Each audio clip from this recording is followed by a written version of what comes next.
McNamara test for analyzing the significance of changes in related samples. The McNamara test is perfect when we paired categorical data and want to assess if there's been a significant change in the proportion between two related groups. Yes, and it is commonly used in medical research, for instance, to compare the effectiveness of treatments before and after intervention. The test works by comparing frequencies by discordant pairs where there is a change to the frequencies of concordant pairs where there is no changes. Exactly. And by doing so, we can determine if change in proportions is statistically significant or if it could have occurred due to chance alone. It's essential to remember that the McNamara test assumes a dichotomous outcome and requires paired observations.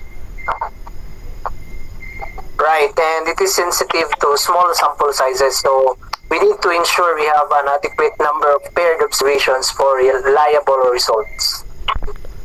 Additionally, the McNamara test is non-parametric, meaning it doesn't rely on the specific assumptions about the distribution of the data, which can be advantageous in a certain situation.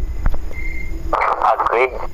So when we're dealing with paired categorical data and want to assess if there's been a significant change, the McNamara test is a powerful tool in our statistical toolkit. Absolutely. Let's keep this test in mind for our future analysis, especially when working with dichotomous outcomes and paired observation.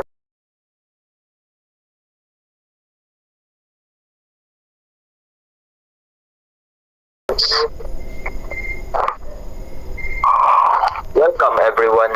Tonight, we'll be conducting a statistical analysis comparing two related samples using the sign test and the Wilkinson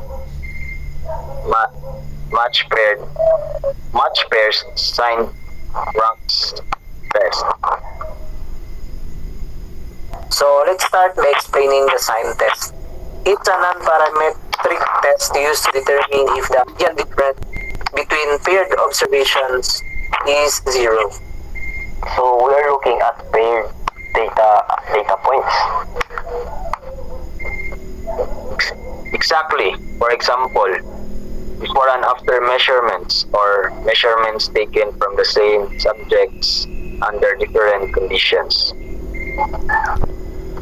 And what about the Wilcoxon match pair signs rank test?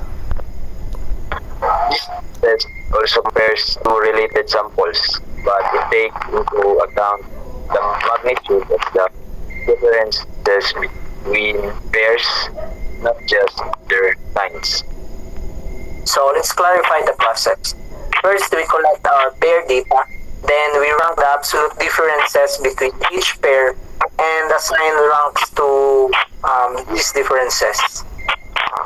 So do we need a large sample size for this test? Not necessarily, but tests are robust even with small sample sizes, making them suitable for various research scenarios. How do we interpret the result? So if the p-value is less than our chosen significance level, usually around 0.05, we reject the null hypothesis, suggesting that there is a significant difference between the two samples. And if the p-value is greater than 0.5, Then we fail to reject the null hypothesis, indicating that there is not enough evidence to suggest a significant difference between the samples. and that's clear for me. Thank you for explaining, Carl. You're welcome, Carlo. Thank you.